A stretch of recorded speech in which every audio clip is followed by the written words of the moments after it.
I saw everyone was doing it, so I was like, let me just try it once just to see what this fuss is about. It's really small, easy to hide. In school, they're just kind of everywhere. They would come in here, you'd have 4 or 5 kids at a time congregating, and they'd start to vape. This is one of the newer vapes that's coming out. Students smoking through this part of it. The most popular item, which is the Juul, and as you can see, it looks like a flash drive. It's not. And then the kids can just tuck it away when they're done. So the Juul is something I always saw on like social media, on Twitter. People would always be like tweeting about, how awesome their new Juul is. This small little device, you take a little hit and you get the buzz. What kids don't realize is that this small e-liquid pod that comes with a Juul has as much nicotine as 20 individual cigarettes. It's been devastating to us. This is not a product for youth, it's a product for adult smokers. One of the things that we've done is accelerated adding a warning to all materials that talk about Juul, whether they're in a convenience store or online. There will be 20% of the space showing that this product contains nicotine. All right, so today we're going to do the 4th lesson on e-cigarettes. So e-cigarette flavors, let's look at what we've got here. Hawaiian Punch, Gummy Bears, S'mores, Skittles, Cotton Candy, Sweet Tarts, Fruit Loops, Banana Splits. Who are advertisers trying to appeal to with these candy flavors? There were no flavors. I probably wouldn't be interested on vaping. It's like you're having a cookies and cream milkshake, to be honest. So that's how it tastes in your mouth. They now come in over 7,000 flavors. Kids who use e-cigarettes, they do so precisely because of the flavors. Spend some time in a vape shop and see the customers that come in for these wildly named products. They are adults, and they are the same type that watches Family Guy on Sunday nights. No adult smoker needs cotton candy or gummy bear flavor or packaging that looks like candy. But we believe it's incredibly important for adult smokers to have access to flavors in order to switch and to stay switched. I know it's supposed to stop smokers, but I think it's almost helping teens get introduced to it. The candy flavors, okay, good. And, yep. They make it seem like it's more healthier.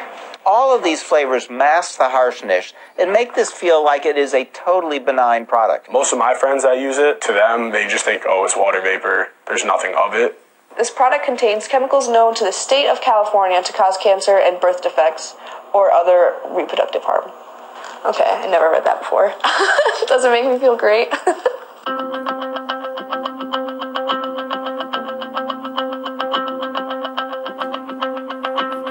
E-cigarette is delivering a chemical cocktail.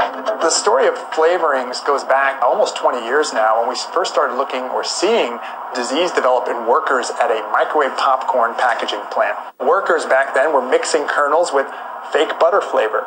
Diacetyl is the name of the chemical. And they were working over vats where the fumes would rise up and they'd be inhaling these fumes.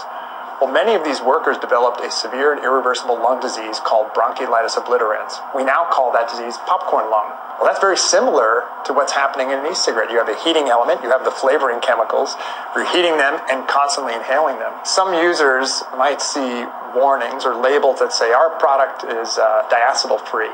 And that might be true, but the reality is that to get flavors, the many thousands of flavors of e-cigarettes, they have to use some flavoring chemical. And there are chemical cousins to diacetyl that are on the market right now. Nicotine isn't finger-licking good. Stand tall, stay smart, it's not only affecting you. Hashtag #NickNoTeen.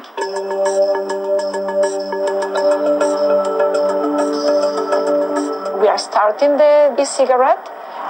We are heating the e-liquid. We are generating an aerosol, and we are collecting the aerosol back so that we can actually measure the metals. We found that the levels of metals in the aerosol were much higher than the original levels in the e-liquid before it was heated.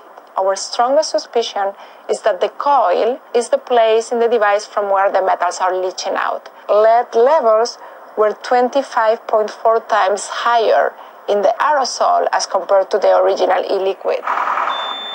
We also found other metals that are well known to be carcinogenic, such as nickel, chromium, and then arsenic, which is a well-known poison. The problem here is we're not telling the whole truth. We're only telling the half-truth.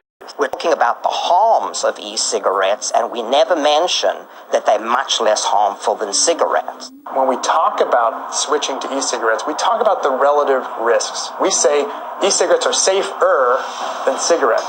Everything is safer than cigarettes. Adult smokers have a right to know what's in these products, and we believe and support reasonable regulation.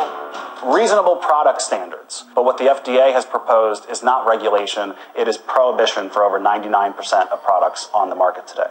If the e-cigarette industry can demonstrate that any of their specific products actually help smokers quit and can be marketed in a way that doesn't addict another generation of kids, we would welcome that. What has happened in the absence of regulation? Millions of kids are using them because of the flavors, and smokers who want to quit still don't know which, if any, of these products are helpful. One person is going to put the pressure on, okay? Come on, try this. And then I want you to use your note cards as a response to them, right? To shut them down.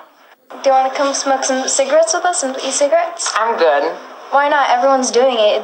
It's going to just be a party of everyone. If everyone's doing it, doesn't mean it's good. How many people in here think that they have the skills to say no when somebody offers you an e-cigarette?